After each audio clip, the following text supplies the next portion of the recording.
Бостон жалпы білім беретін мектебі бастауыш сынып мұғалімі Көбеев Айсұлу Ырсалықызы. Баяндама тақырыбы: мәтінмен жұмыс жасау арқылы оқу сауаттылығын дамыту. Кіріспе: оқу сауаттылығы білім алушының мәтінді дұрыс оқып, түсініп, сараптап, талдай білуі және оны өмірлік жағдайларда қолдана алуы.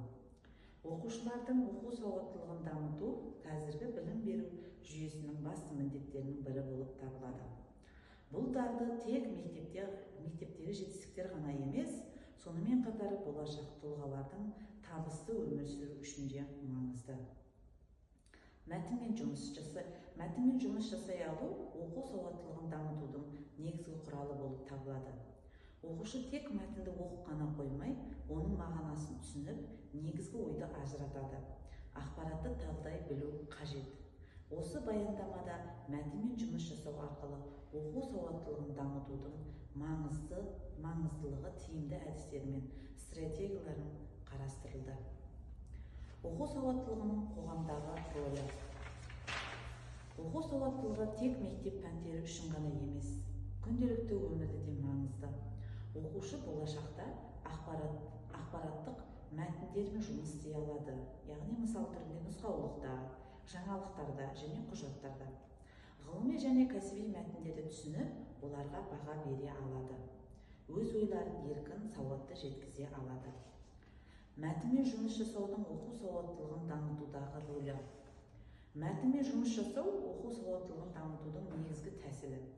Оқушылар мәтінмен жұмыс жасау барысында әртүрлі ойлау операцияларын жүзеге асырады.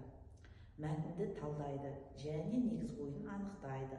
Мәтінді фактілері мен көзқарастарын ажыратады. Қорытынды жасау және өз пікірлерін білдіреді. Оқылған ақпаратты күнделікті өмірде қолдана алады. Мәтін түрлері және олардың ерекшеліктері.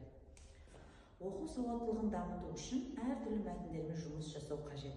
Мысалға, көркем мәтіндерде әңгіме, ертегі өлең, роман, яғни қиялды дамытуға, шығармашылықты ойлауға көмектеседі.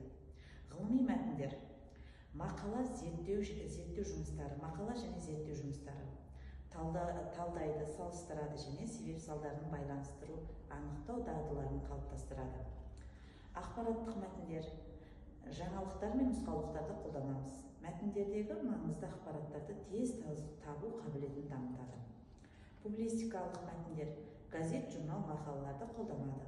Яғни түрлі көзқарастарды саралап, өз пікірлерін дәлелдеуге үйретеді. Мәтінмен жұмыс жасау тиімді әдістері. Оқушылардың оқу сауаттылығын дамыту үшін мәтінді жұмыс жасаудың әртүрлі әдістерін қолдана алады. Мәтінді түсінуге бағытталған әдістер.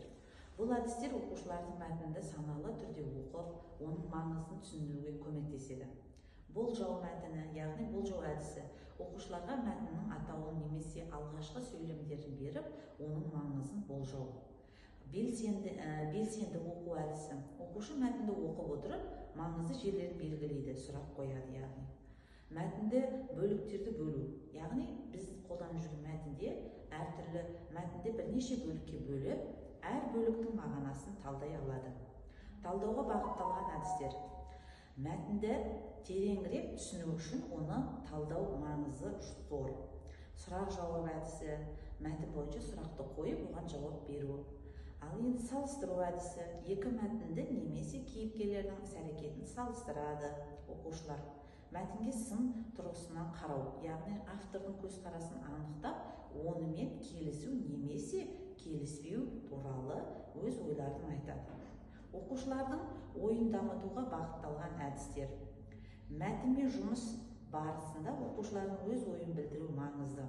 Эссе жазу әдісі: мәтіннің мазмұны байланысы оқушылардың өз ойын жазбаса жүргізу. Рөлдік ойындар: мәтінді кейіпкерлердің рөлін ойнап, олардың мінез-құлқын талдау. Мәтіннің жалғастыру әдісі: оқушының мәтіннің жалғасын өздері ойлап табады. Цифрлық технологияды пайдалану арқылы оқу сауаттылығын дамыту. Қазіргі заманда технологиялар мәтінмен жұмыс жасаудың жаңа мүмкіндіктер ұсынады. Электрондық оқулықтар мен қосымшалар, интерактивті тапсырмалар арқылы оқу процесін қызықты етеді.